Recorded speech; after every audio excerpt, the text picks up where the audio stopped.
అప్పట్లో 2013 అనుకుంటాను. ఒక దగ్గర ప్రార్థనకి వెళ్ళాం, మల్లెపల్లికి ప్రార్థనకి వెళ్ళాం. అప్పట్లో చిట్టి నర్సక్క ముగ్గురం కలిసి ప్రార్థనకి వెళ్ళాం. వెళ్తున్నప్పుడు ఈర్లపల్లిలో అప్పటికి ప్రార్థన ప్రారంభం కాలేదు. ఈర్లపల్లి దాటి నందిగామ దాటి వెళ్తుంటే ఒకరోజు పంక్చర్ అయింది. ఎప్పుడు? ఒక 12 ఏళ్ల క్రితము ఆ చీకట్లో 7:30 ఆ ప్రాంతంలో 7 గంటలకు బండి పంక్చర్ అయింది. వాళ్ళిద్దరిని వేరే బైక్ మీద ఇచ్చి వాళ్ళు వెళ్ళిపోయారు.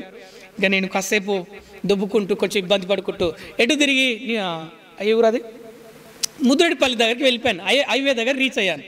అవతలకి పంక్చర్ చేయించాను. బాధకరం విషయం ఏంటంటే పంక్చర్ చేసిన తర్వాత అతనికి ఇవ్వడానికి డబ్బులు లేవు. ఏం చేయాలి ఇప్పుడు?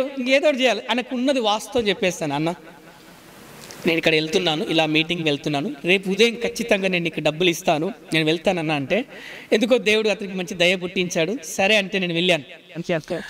వెళ్ళి ఆ ప్రార్థన అయిపోయి మళ్ళీ తిరిగి మార్నింగ్ వస్తున్నప్పుడు ముద్రెడ్డిపల్లి దగ్గర బండి ఆపి ఏ ప్రార్థన అయితే కానుకలు పట్టామో ఆ కానుక వెళ్ళి అతనికి ఇచ్చేసాను.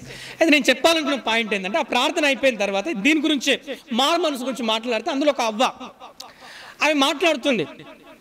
నాయన, నువ్వు చెప్పింది బాగుంది కానీ నేను ఇది ఒక్కటి మానని చెప్తుంది. నేను ఇట్లా చూస్తున్నా, నాకేం కనబడతలే. ఆమె ఏం చెప్తుందంటే ఇలా చూపిస్తుంది.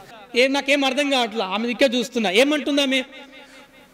నేను అంతా బాగున్నాను, అయినా ప్రార్థన చేసుకుంటాను, దేవుని కానికి ఇస్తాను, కానీ ఇది ఒక్కటి మానుకోలేవని ఏళ్ళు చూపిస్తుంది. నాకు అర్థం కావట్లా. ఏళ్ళు ఎటువైపు చూపిస్తుంది అంటే గోడ వైపు చూపిస్తుంది. అది అర్థం కానికి నాకు చాలా టైం పట్టింది. ఏ వైపు చూపిస్తుంది? ఇది ఒక్కటి మానలేకపోతున్నాను. ఈ ఒక్కటి అంటే నేను ఏం చేయలేక చూస్తున్నా. నాకేం అర్థమవుతుంది? ఏం అర్థం కాల. అసలు ఆమె చెప్తుంది ఏంటయ్యా అంటే, గోడ ఎలా ఉంది? తెల్ల ఉంది. ఇది ఒక్కటి మానలేకపోతున్నా. ఏంటది?